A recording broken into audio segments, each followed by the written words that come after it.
Welcome to this webinar, and thank you very much for joining us. My name's Paul Dargusch. I'm the Director of Education at the International Energy Centre. The purpose of the webinar today, we're in the process of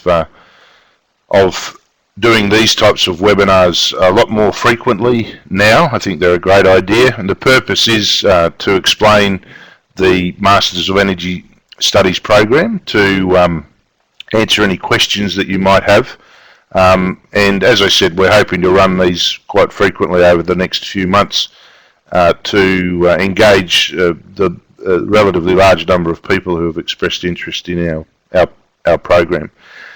If I can just explain, I'm from the International Energy Centre. I'm an academic at the University of Queensland. As I said, I serve as the Director of Education at the International Energy Centre.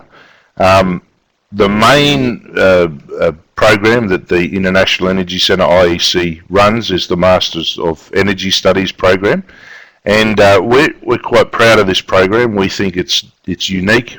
It offers a transdisciplinary perspective on these really challenging issues around increasing energy demand globally and how we reconcile that with these complex challenges like climate change and other types of social and environmental demands. So one of the unique aspects of the program is the fact that the IEC is a joint initiative between three leading Australian universities: the University of Queensland, the University of Western Australia, and the University of Newcastle. So the program, the Masters of Energy Studies program, is co-taught, co-delivered and co-badged by those three institutions. So what that means is that, first of all, we have staff, academic staff from each of those three institutions who teach into the program. We also run the program at each of those universities. I'll talk a little bit more about that at the moment. And finally, that when students graduate from the program, on their testimony, on their degree or diploma that they get, they have the emblem of each of those universities. So it's a co-badged degree in that regard. So I'll talk a little bit more about the content of the course, and the mode of delivery, and some of what we think are the very interesting aspects of the course as well. I should say at the start too that we've been running the program now.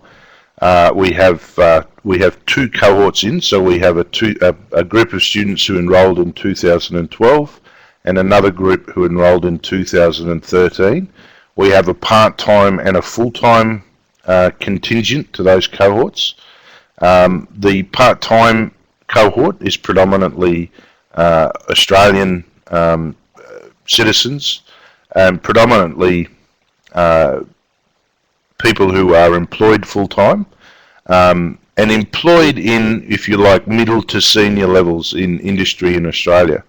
We have people from government, state government, and local government, state government, and federal government, Commonwealth government levels in Australia.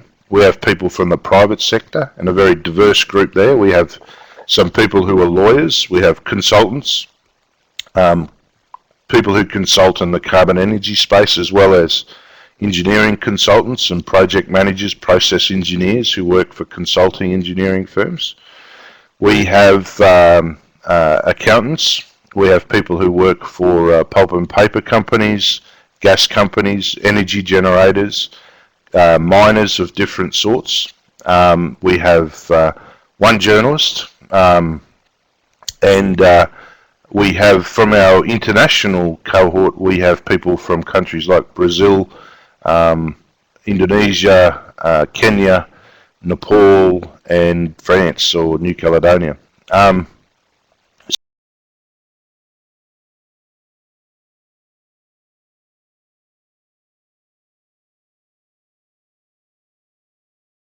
Address these complex issues. As I mentioned before, the world is demanding more energy, particularly in places like China. And yet we have with that energy, mostly because it's fossil fuel based, we have this problem that the more of those fossil fuels we use, the more greenhouse gas emissions we create, and the more problems we have with an exacerbation of climate change.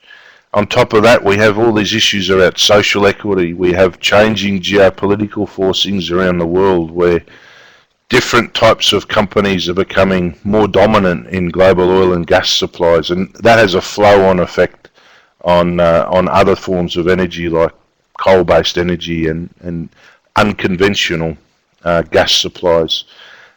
We also have that in a context where there's rapidly evolving technologies for low emissions electricity generation sources in particular, and that ranges from different types of photovoltaic systems, distributed photovoltaic systems, that's where we have the PV systems on houses, right through to more larger scale renewable energy facilities like solar thermal or wind or hydroelectric or wave and energy or geothermal energy.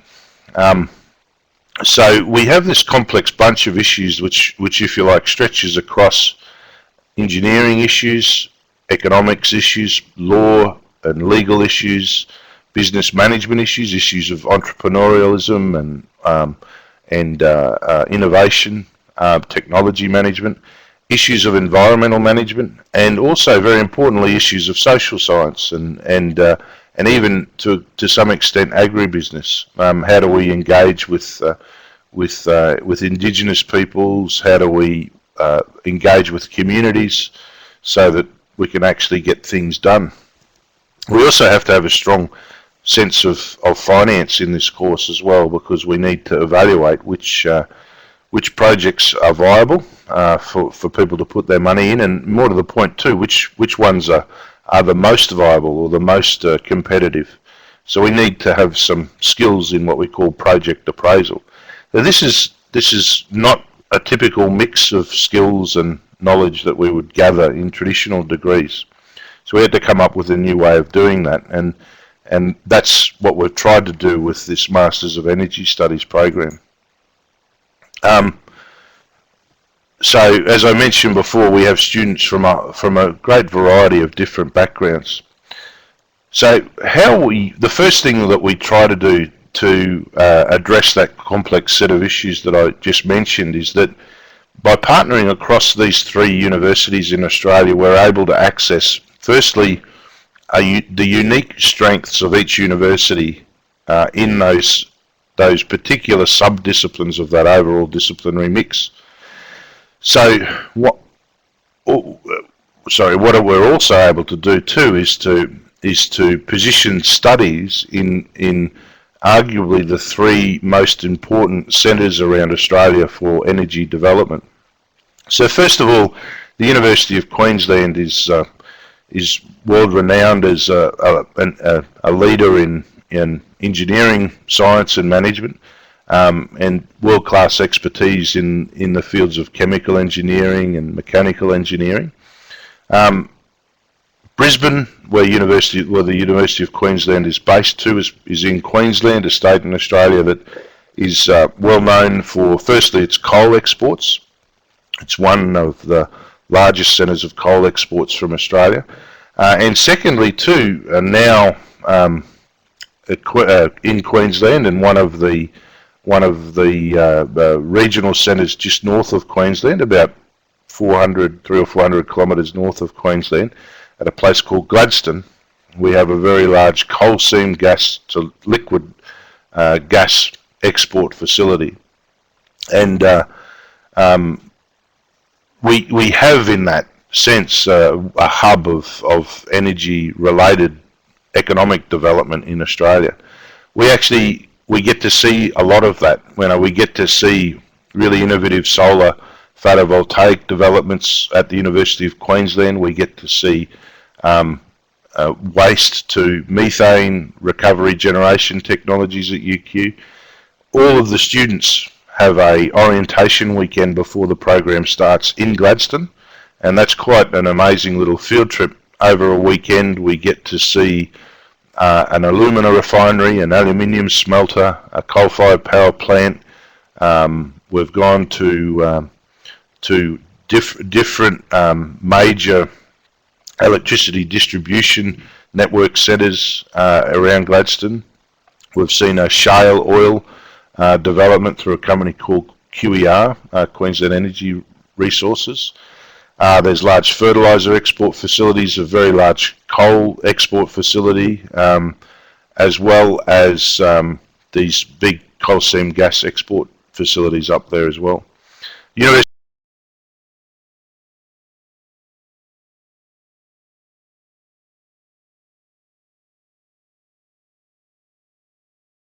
Resource investment and energy. And so in Western Australia, our students get to engage with many of those leading experts, world-leading energy economists. They also get to see a wave energy plant. They look at a desalination plant.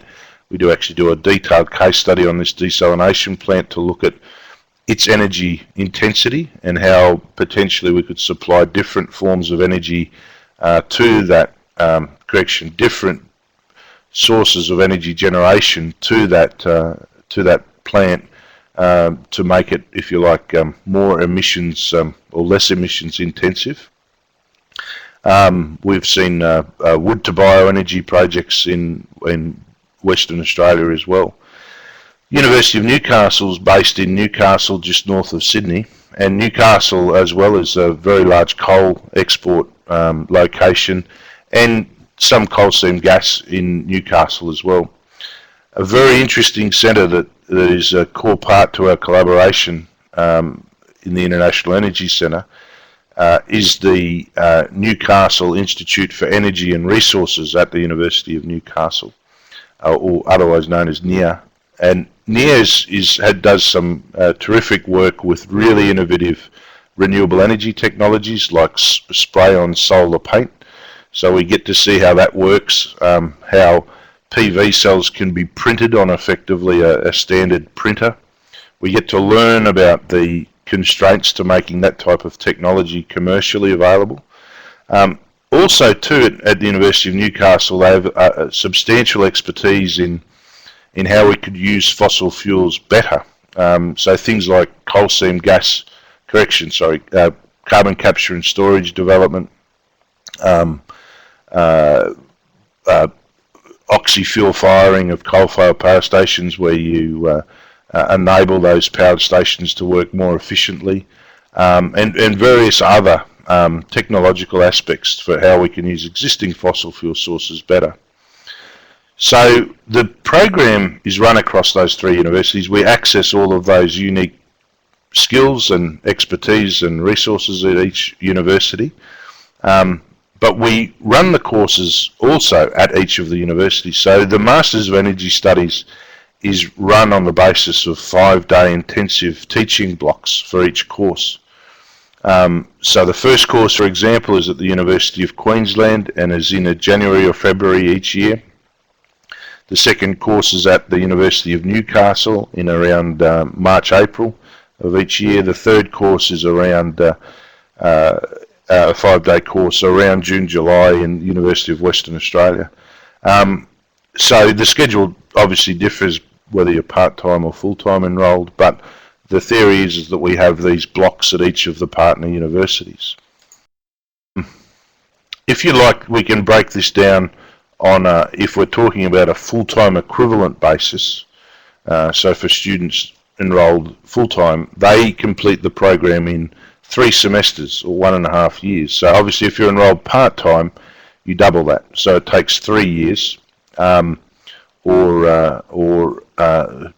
you do 2 courses per semester. But let's just look at this in terms of 3 semesters of offerings. In the first semester, what we aim to do is first of all deal with a few basics, basic principles, if you like. So our first course, and bear in mind that we take people from this diverse group of disciplines to start with. So we do have some engineers, but likewise we have people with very limited engineering science type knowledge. So what we aim to do in the first course is to bring everyone up to one level. So in energy and technology principles, we look at some basic science around energy, and what common terms mean in power and in energy, how power systems work in a broad sense. So that's our first course. In the second course, we look at fundamentals of climate science.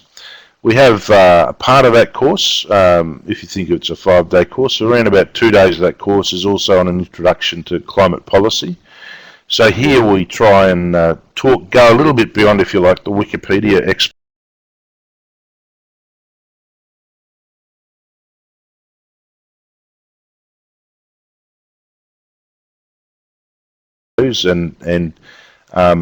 and we look at detail in terms of, for example, the Intergovernmental Panel on Climate Change reports on climate change.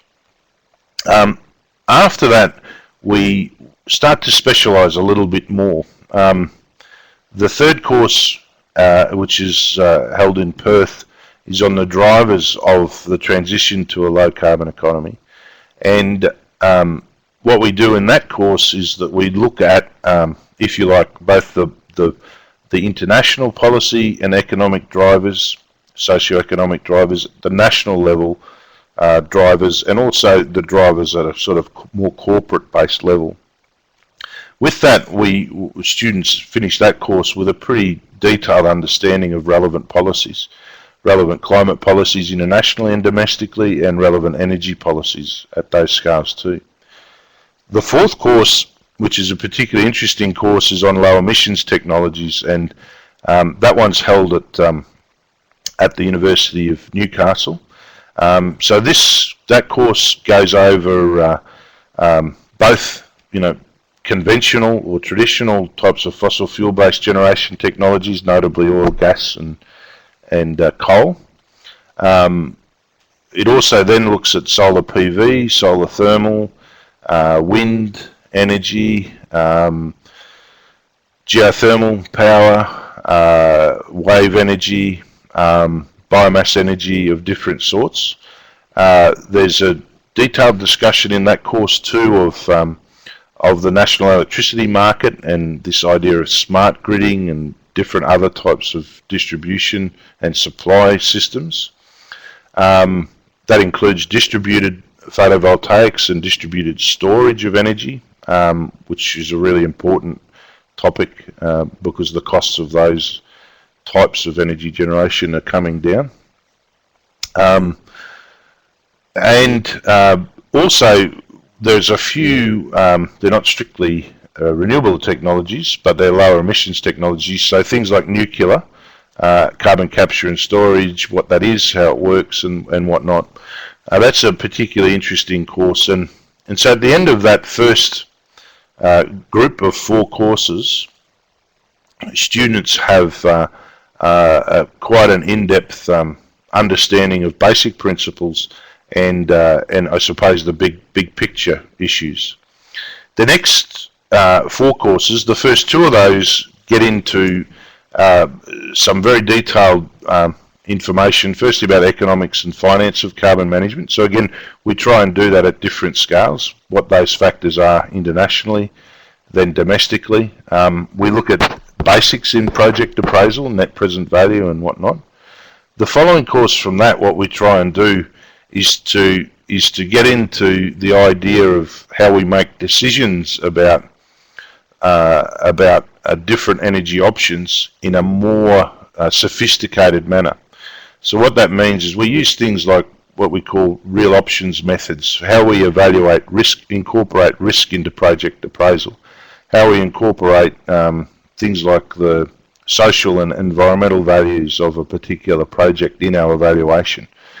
We're very fortunate in that course is delivered by a professor called John Dargusch, who for many years is a senior executive in BHP, a vice president of if I might get this wrong, so don't quote me on it, but he's a vice president or a general manager of research and development with BHP effectively. But he also ran their occupational health and safety and environment division and has a lot of experience on those factors. We're fortunate in a few of our programs, in a number of our courses too, that we have people like that, people who are not academics per se, but people who have a lot of industry experience who come in and help teach the course, deliver substantial parts of the course. We also, over those first 6 courses, we get lots of really interesting guest speakers. So we've had, for example, the CEO of Glencore Xstrata Coal, a vice president from Shell. We've had advisors to ministers at a Commonwealth level. We've had CEOs of power generators from Western Australia and Queensland. We've had senior executives from some of Australia's biggest banks, and the people who manage the sort of carbon and energy and related investment portfolios with those banks. And we've had some really leading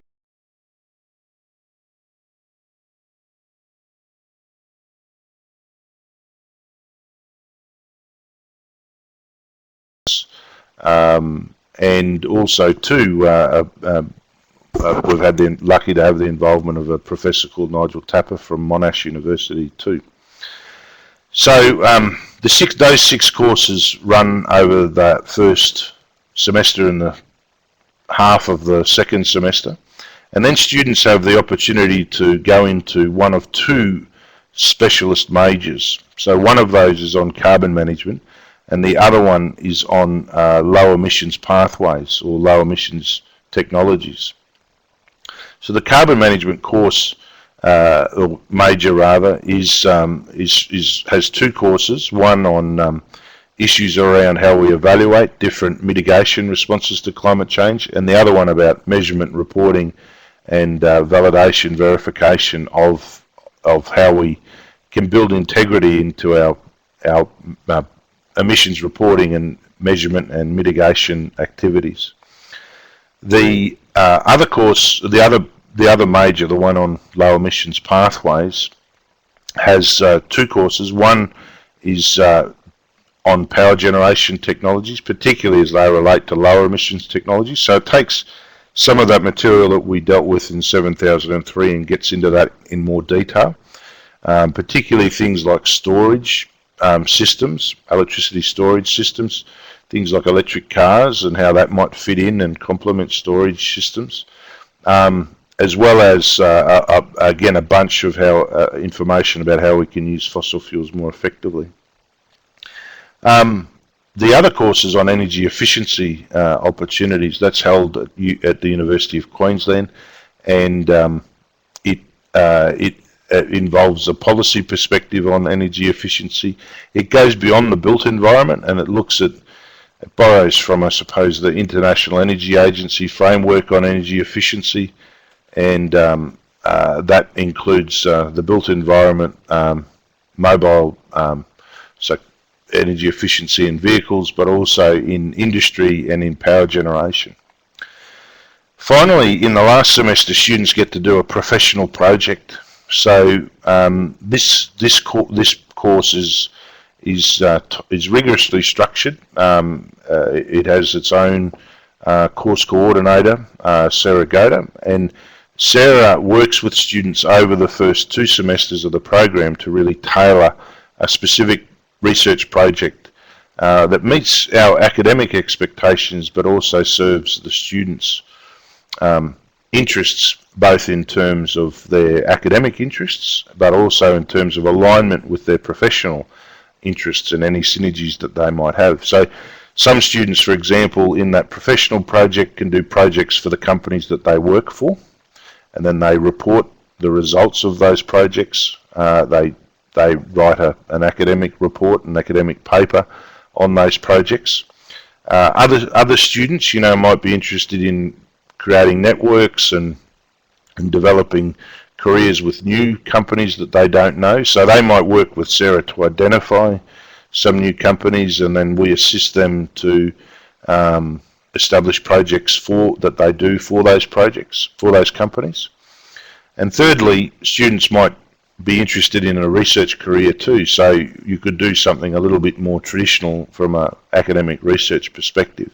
So there is a great capacity to tailor that professional project for people's needs.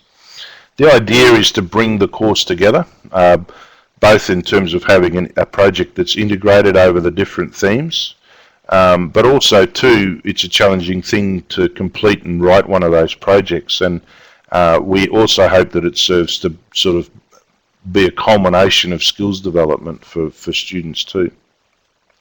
So that's how the project runs. It's a unique offering in that it goes over the 3 institutions. It's a unique offering in that there's a really high level of industry engagement, and significant thanks there go to our corporate partner Glencore Xstrata for really encouraging that industry engagement in the program, and that's industry and government and different perspectives as well. So we have Matthew Wright from Beyond Zero Emissions, if people know Matthew, but Beyond Zero Emissions is a non-government organisation that advocates the full transition of the Australian economy to a zero emissions electricity generation source, and which is a controversial topic in this space. So we endeavour to provide all sorts of perspectives around this problem. We're certainly not frightened by having different perspectives in a room, and in fact we really encourage that, and we think that's a really good way to get involved. Now, Graham, I'm sorry, I just saw your question there, so sorry if I haven't seen that yet. Are you able to share example titles of projects to give us a feel? For sure. I mean, we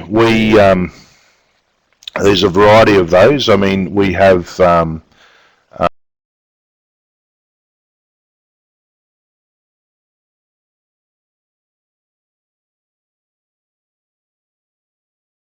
a renewable energy project in Northern Australia related to tidal energy. So that project would involve, first of all, conceptualizing a facility, identifying all of the constraints that are involved, or things that have to be acquired to develop that type of project. It would involve some evaluation of that project, of the financial feasibility of that project. It would look at things like the actual practicality of getting power purchase agreements and connecting it to grids and all of these types of things. And ultimately it would come to some conclusion about whether that project is viable or could be pursued. I know another student is looking at trying to understand better how distributed photovoltaic systems in Queensland impact on electricity prices and supply. This is a bit of a complex question, but he's looking at it particularly from the point of view of whether it's good policy to subsidise, support those types of technologies more. Good public policy to do that, and also too how we might enable a sort of more sustainable transition to those types of technologies. So how we don't get ourselves into the problem where people who don't have photovoltaic technologies on their house, for example, end up paying more for electricity. Equally too, we have people who are working on other types of projects, less in some regards less technical. One that just came to mind too was a gentleman who used to work for for a facility that had an oxy fuel coal-fired power station project. And actually his project is quite technical in that he's trying to resolve a little bit more from a process engineering point of view some of the issues surrounding the cost of actually supplying the oxygen to that plant. But we equally will have people working on some more social orientated issues or policy related issues related to carbon offset development, I know that we have one student now in the process of developing up a project related to conservation agriculture and to more effectively evaluate what, for example, some of the current current opposition parties' direct action plan might mean in terms of cost and actual levels of abatement. I hope that helps, Graham. I can see you typing something there now. So great.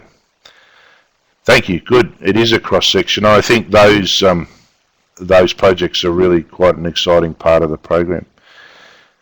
So included in the fees that you pay is all of the accommodation at the 5-day intensive blocks, the cost of field trips during the 5-day intensive blocks. As I said before, we get to see lots of very cool things. Hydropower systems up here in Queensland, which are really big batteries of storage. We get to see ports, we get to see wave energy, solar PV, solar thermal, really innovative solar thermal systems down in Newcastle. We're hoping to see some wind technology very soon. Shale oil, as I said before, shale gas. We see coal mines, underground, above ground coal mines, methane from coal mines to power generation, some bioenergy, both from wood waste and from piggery effluent. We get to see carbon offset projects in practice. Forestry projects, agricultural projects of a whole different types of sorts as well. We have a component that's growing in the program too that deals with Indigenous and community relations issues. So we have different elements on that as well. What we also try and do in each course is we have an industry dinner. At least once during the course. The typical model is that on the Tuesday or Wednesday night of an intensive, which runs from Monday to Friday, we'll have an industry dinner where we invite a senior person from industry to come and talk at the dinner. Obviously, students don't have to pay for the dinner. The dinner is hosted by the International Energy Centre, and it's an opportunity to network with everyone in the group. We always have some other people who attend.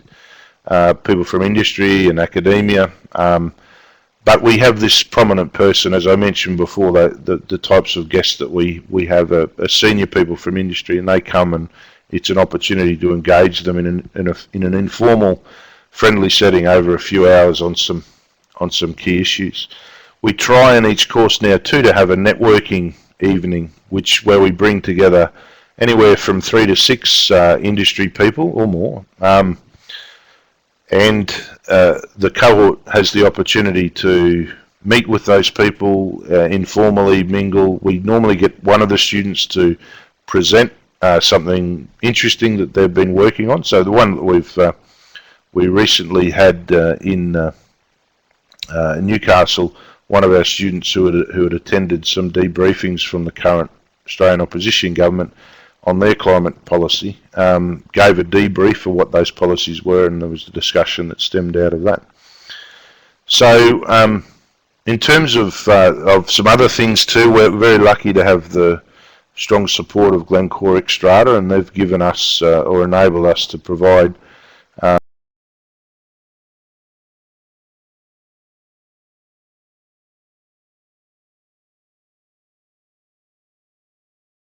more question. Ernesto is typing something in. I think I'll get to that one in a moment.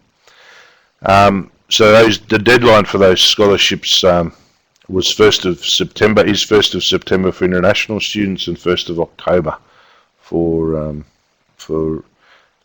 domestic students. So with that, and I know we're sort of getting to time now too. Ernesto's trying to type something in. But may I ask, has anyone got any questions? Would you like to know anything else about our program? If you do, either please raise your hand as using that symbol that up the top with the figurine with the hand in the air. Just click on the little arrow, raise your hand, or feel free to type that in. I'll just pause for a moment and let anyone ask a question if they like.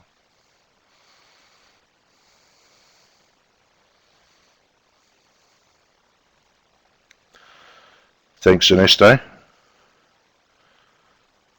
I'm just reading your question now.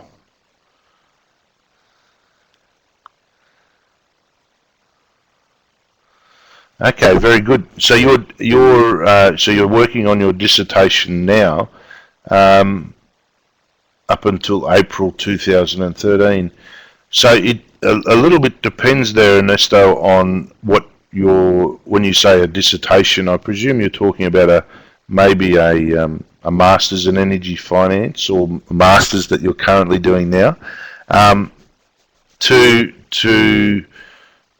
That's a very interesting question. I think we always have quite a few people who apply for the scholarships, and people who already have completed their degrees would inherently be thanks to the current studies, energy finance, mathematics in energy. Okay, excellent. People who have completed their degrees are normally in a more competitive position for those scholarships. So my instinct would be to suggest that you wait till you finish your program before you apply. But as Meryl just highlights there very correctly, to enrol in the program before February, you need to apply for the scholarship before 1st of September in the previous year. So, and actually, just to correct that, Meryl, to enrol in the 2013 equals 2014. So to enrol in the program to start from February 2014, you need to apply for the scholarship before 1st September 2013.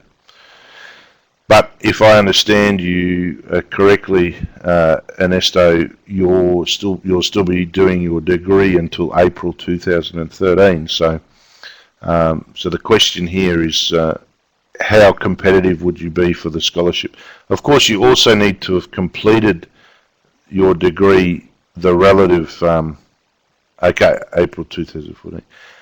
You will have needed to completed your degree and the other types of entry requirements into the master's program. So the rules for entry, Meryl can certainly provide a reference. Meryl, do you mind just typing in where the guys can go to find out what are the entry requirements for the program? But people will need certain types of degree qualifications, and we not ordinarily prefer a level of industry experience. I hope that answers your question, Ernesto.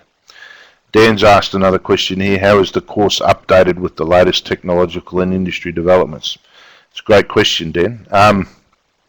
So every 3 months, so 4 times a year, we have what we call a curriculum development workshop, which includes people from each of the university partners as well as representatives from Glencore and Xstrata. And that's one of the specific issues that we aim to address in that workshop 4 times a year. So we do that by looking at the curricula of each course as they're being prepared for their next delivery. And as a group, we try and review that material and make sure that it maintains, is contemporary and maintains its relevance. The other thing to notice is that the people that we have delivering into these programs are world-class experts in their field, and many of them are world-class experts in emerging technologies. So one professor, for example, is Bedad Motgavi from the University of Newcastle, who's quite world-renowned about some of his clean coal type technology. We also have tried to incorporate guests from a whole range of different places. So recently we had a Professor Paul Dastor from the University of Newcastle who's developing this technology around organic solar panels, spray-on solar technology or solar technology that you can print effectively with just a laser jet type printer. So we have got access to guys like Professor Paul Meredith here at the University of Queensland, which is doing similar work on traditional photovoltaics and related systems. We link in with CSIRO, particularly again through Newcastle. The guys that we deal with at the University of Western Australia in economics and finance and business management are continually doing this thing. So, for example, we had if I can remember, we have a lot of Pauls involved in this course. There's Professor Paul Compton from the University of Western Australia, but another professor called Paul Hardesty. Paul, I understand now has moved to CSIRO, but just before that, he was the global head of sustainability with Worley Parsons, and he delivered 2.5 days into this course in Perth, and Paul, was able to bring with him there some really contemporary stuff around project appraisal and whatnot. Yes, and Graham's pointed out Paul Lant there as well too. So everyone at the IEC is either called Paul or John. We have lots of Johns, but that's a joke. Of course, we have a lot of other very important non-Pauls and non-Johns. But so I hope that answered your question, Dan.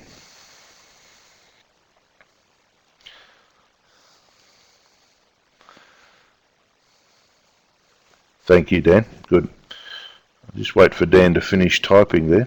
If anyone else has got any questions, feel free to type them in. We might give another 1 or 2 minutes just to welcome any other questions, and then we might call it a session.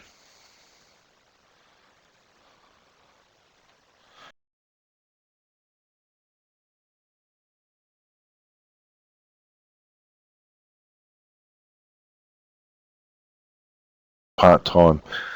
Dan, the 5-day blocks are used to deliver one course. So the terminology we use is that each course is we have the Masters of Energy Studies program, which goes over the 3 semesters. And to complete that program, you need to complete 12 courses. Each course is worth 2 units, so you need to complete 24 units. So courses, I think, are what you mean by subject. So in each five-day block, we have one course. So if you're doing that part-time, you would do 2 5-day courses in each 6-month period. So you'd do one in January or February, and you'd do one in March, April. Then you'd do one in July, one in August, September, something like that. And similarly, then you do that the next year for the whole year, and then your 3rd year would be on the professional project. And the professional project, we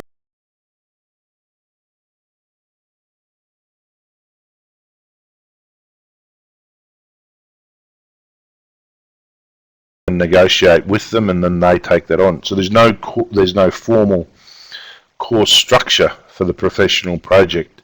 You do that with your supervisor on a timeline and agreed set of milestones with that supervisor. At the end, you deliver that report back in a written form, and then we have a symposium event at the end of that, which you also deliver a short presentation to. Dan's asked another question: what are the class sizes, and can I get a copy of the slides? So Dan, the class sizes are anywhere from 15 to 25 students. Our ideal is around that 20 student level. If you wanted to get a copy of the slides, it's a bit difficult to provide them before you enroll in the course, and mostly because they're pretty big, and I suppose they need the courses to explain them a little bit more.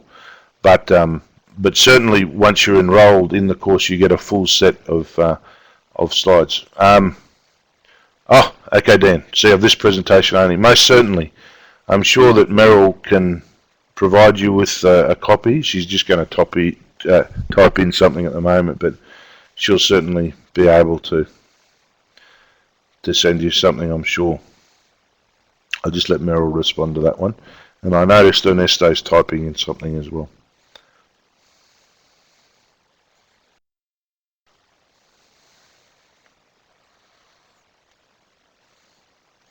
And then we might, there we go. So Ernesto asks, I would like to submit my CV for initial evaluation. Can you tell me if I am eligible to apply? I read the entry requirements, but most of my experiences of an academic nature. I attended a workshop in Marseille, France recently about management of renewable energy technology. My interest is Okay. Well, yes, absolutely, Ernesto. If you could contact Merrill and send your CV to Merrill. Merrill, I'm not sure whether they have your email address. Maybe you could provide that to them. If you send that to her, to Merrill, Merrill can forward it to me, and I can. There you go, and then I can give you some informal advice on that basis. You know, our preference is to have people with some industry experience, but we take that on a case by case basis, and that means different things for people from different countries as well. So let's have a look. I wouldn't make any assumptions just based on the fact that you might have had a strong academic flavour to your experience so far.